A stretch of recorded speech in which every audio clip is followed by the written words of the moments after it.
alegria para nós, da Orquestra Filarmônica SCAR, estarmos juntos aqui novamente em Pomerode. Sempre uma alegria todo ano nós estarmos aqui nesse teatro, que soa tão bem, soa tão fácil, o ensaio corre muito bem, assim, tudo muito tranquilo, assim, a orquestra fica assim, bem tranquila, energizada, para fazer com certeza um excelente concerto na noite de hoje. Meu nome é Jorge Scheffer, sou maestro da Orquestra Filarmônica SCAR.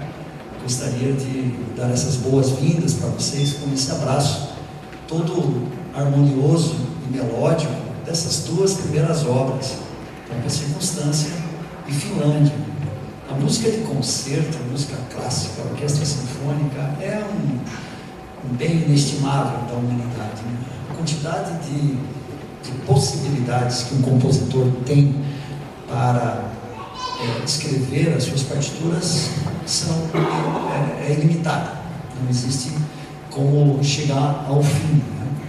E uma das grandes características que uma orquestra sinfônica com este organograma que vocês viram nestas duas primeiras obras tem, são os timbres, né, das famílias que compõem a orquestra. Então, nós temos as cordas, as madeiras, os metais, a percussão. Dentro de cada família dessa, que eu enumerei agora aqui, tem também as suas particularidades, que vocês vão poder hoje prontamente observar. Então, nós teremos presença dentro das madeiras, por exemplo, hoje do clarone, junto com os clarinetes, do saxofone, que em breve vai estar aqui conosco fazendo um solo lindamente. E falando de solos, dentro da programação da orquestra durante o ano, nós sempre gostamos de privilegiar solistas, sejam eles convidados de fora ou convidados de dentro da própria orquestra, tanto para oportunizar a possibilidade da pessoa executar uma obra da literatura, da música orquestral, como para que o público também seja contemplado com esse timbre de forma isolada. Então agora a gente passa para uma segunda parte do concerto, onde nós teremos essas duas possibilidades, essa contemplação aqui de vocês, de dois timbres muito, mas muito especiais. O primeiro deles, o violoncelo, que estará a cargo do professor Arthur Benck, que estará conosco daqui a pouco, e depois a valsa celesteira, na qual nós teremos a participação do professor Rodrigo Capistrano no saxofone soprano junto com a orquestra de cordas. Então é isso para essa segunda parte. Eu gostaria de agora então convidar para que vocês recebam uma grande salva de palmas nosso professor e solista convidado, Arthur Benck, por favor.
apostoladas são absurdamente sensacionais, são lindos, são maravilhosos, né? E por vezes, dentro da nossa carreira, né, de músico, a pergunta surge, né? Poxa, mas por que numa orquestra não tem o saxofone, né? O saxofone é um instrumento muito recente, é muito novo dentro da história da música. Então, todos aqueles compositores, os famosos, né, os grandes compositores não escreveram porque o instrumento não existia naquela época. Essa é uma das questões. Mas dentro do repertório do final do século XIX, século XX, até os dias de hoje, muito comum os compositores aproveitarem bastante desse timbre, como é o caso da próxima música, não só da Valsa Celeste. O quadros de uma exposição de Mussorgsky, orquestrado depois por Ravel, é uma das obras, na verdade, se não a principal obra que deu nome a essa nossa turnê Retratos. Então, Victor Hartmann, grande arquiteto e pintor russo, ele, após a sua precoce morte, eles criaram uma exposição em memória com aproximadamente 600 obras desse arquiteto, pintor e desenhista. E aí então o Mussorgsky foi lá visitar essa exposição. Victor Hartmann era amigo do Mussorgsky, então inclusive o Mussorgsky tinha 2 quadros que ele acabou emprestando para essa homenagem, essa memória, para o Victor Hartmann. E lá nessa exposição ele teve uma ideia, que foi então a composição para piano da obra Quadros de uma exposição que a gente chama de Mussorgsky, orquestração de Ravel. Primeiramente ele escreveu para piano. Essa obra ela ficou relativamente famosa por conta da sua distribuição, e Ravel, então em 1922, mais ou menos uns 36 anos depois da edição da primeira partitura, ele orquestrou brilhantemente. Ravel é um mestre, um gênio da orquestração, justamente daquilo que a gente estava falando anteriormente, que é a questão da distribuição dos timbres dentro da orquestra.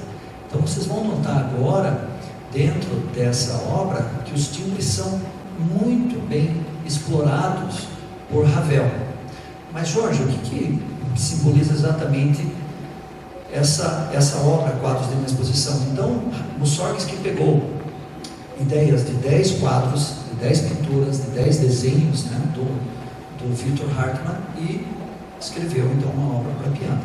E o que é muito curioso é que ele escreveu promenades. Promenades, assim, a tradução literal é uma caminhada, um passeio. Então, quando nós vamos a uma exposição de arte, seja na escola dos nossos filhos, seja no museu, enfim, em algum lugar que você tenha quadros ou algum outro tipo de arte para se observar, você observa uma e aí então faz o quê? Uma caminhada até a próxima. Ele escreveu inclusive a caminhada. Então existe um símbolo para essa caminhada. Esse símbolo é melódico. E aí eu vou mostrar para vocês que tanto Ravel quanto Mussorgsky distribuem de forma diferente esse símbolo melódico da caminhada. O primeiro deles é com o trompete. Esse é o tema da caminhada. Por favor, Otávio.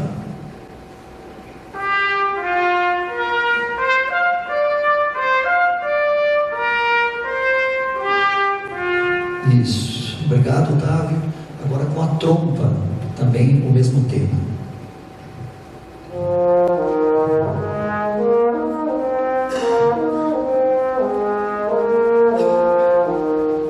Obrigado, Jonathan. Agora com os clarinetes, exatamente esse mesmo tema.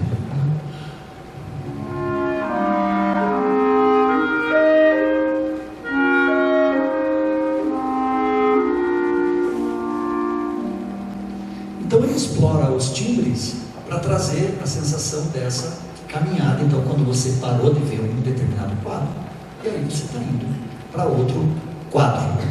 Nós vamos executar, na verdade, 3 promenades completas do quadro de uma exposição. O primeiro quadro que a gente apresenta é o Velho Castelo. E aí, já no Velho Castelo, nós temos o saxofone dentro da orquestra. E Ravel o utiliza da seguinte forma.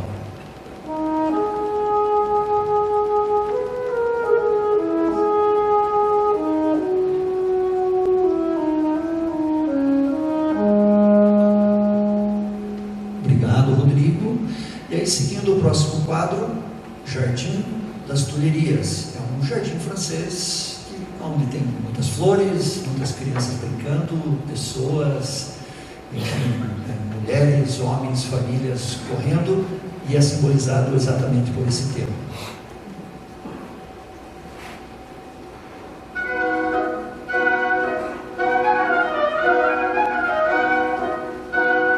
Ok, então sempre nessa brincadeira, junto com as madeiras. Então eles ficam sempre com esses assentos e tocando dessa forma diferente do próximo quadro, que é o Beatle, um carro de bois. O carro de bois é, na verdade, uma carroça, né, só que diferente.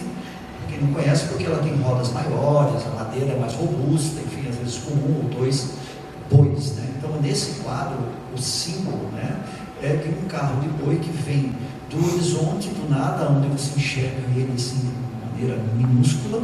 Isso é simbolizado por uma dinâmica da orquestra com 3 pesos, precisíssimo.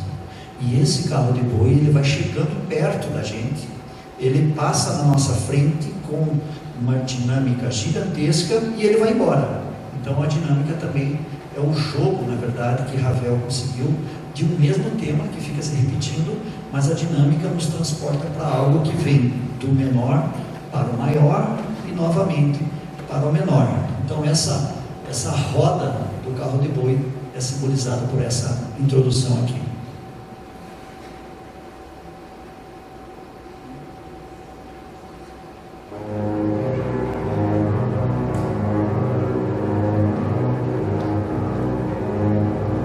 Isso aqui fica se repetindo. Obrigado, pessoal. Muito obrigado. Excelente. Não, esse movimento circular de uma roda que vai nos trazendo algo até perto da gente. Catacumbas é um outro quadro. Então, Catacumbas, Ravel também se apoderou das dinâmicas, mas também de uma harmonia que nos traz assim um certo receio, talvez por chegarmos nas profundezas das catacumbas, que até nos dias de hoje existem lá em Paris. As catacumbas, vocês podem pesquisar na internet ou quando forem para lá visitar esses locais. Lá é um local turístico, né, onde você desce e conhece. Então, as catacumbas, que é um lugar sombrio, né, um lugar que nos traz medo e alguns calafrios. E como que ele fez isso com a orquestra? Com o poder da metaleira, dos metais.